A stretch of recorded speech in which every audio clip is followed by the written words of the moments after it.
হ্যাঁ, পটিয়া। আপনার বাড়ি সাতকানিয়া কোন গ্রামে? ডলু ব্রিজের দক্ষিণ সাইডে। এখানে কত বছর ধরে আছেন? এখানে আগে 18-19 বছর। 18-19 বছর, ভালো করছেন। আমি ওই যে মাস্টার আমিরাবাদ আপনার আমিরাবাদ আপনার ওইখানে সাতকানিয়া আমিরাবাদ, এখন তো হয়ে গেছে।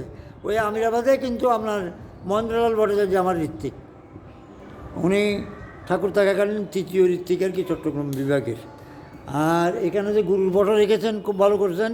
আপনি সঙ্গ দেবেন, আমিও একদিন এখানে এসে সঙ্গ করে যাব।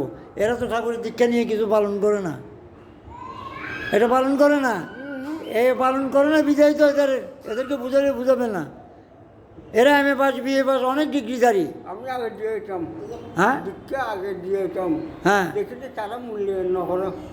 হ্যাঁ, আর নতুন দিয়ে না মূল্যায়ন করাটা না, দীক্ষা কী জন্য নেবেন? দীক্ষার মূল্যায়ন কী আবার?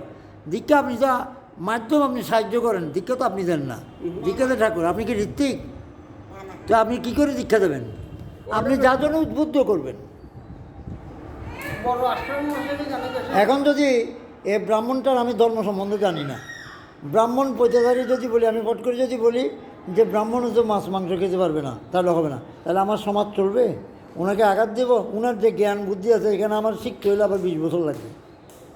উনি যে মন্ত্র পাঠ করবেন, হ্যাঁ এই করবেন, তো এগুলো না জানে আমরা একটা জিনিস বলে ফেলি আর কি, এটা অপরাধের কিছু না। যাক, আপনি গুরুর ফটোটা রেখেছেন, আপনাকে অনেক ধন্যবাদ। আর আমার আশুশ্রদ্ধা, আপনাকে যে পারমিশন দিছে, ঠাকুর উনার প্রতি সহায় হয়ে আছে। উনি একটা কথা বলছেন, এটা হচ্ছে আমার পরম ধর্ম, যে আপনি আঘাত পাবেন। এটা কার ফটো? এটা হলো ওই আমাদের মন্দিরটা যে করে দিছে তার বাবা। এটা অফিসে নিয়ে যাবে, আমাদের এখানে লাগছে। এটার নাম কি? এটার নাম হলো এই রমণী পোশাক। আপনি এখানে কত বছর ধরে আছেন?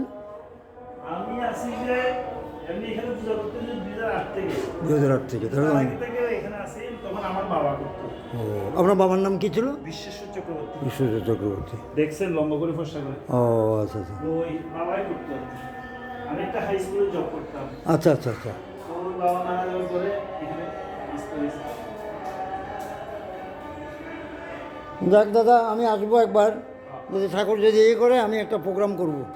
এখানে আমি আমার ছেলে মেয়ে যারা আছে তাদেরকে পাঠাবো। আমি কিছু সৎসঙ্গী পাঠাবো, এখানে উদ্বুদ্ধ হওয়া দরকার।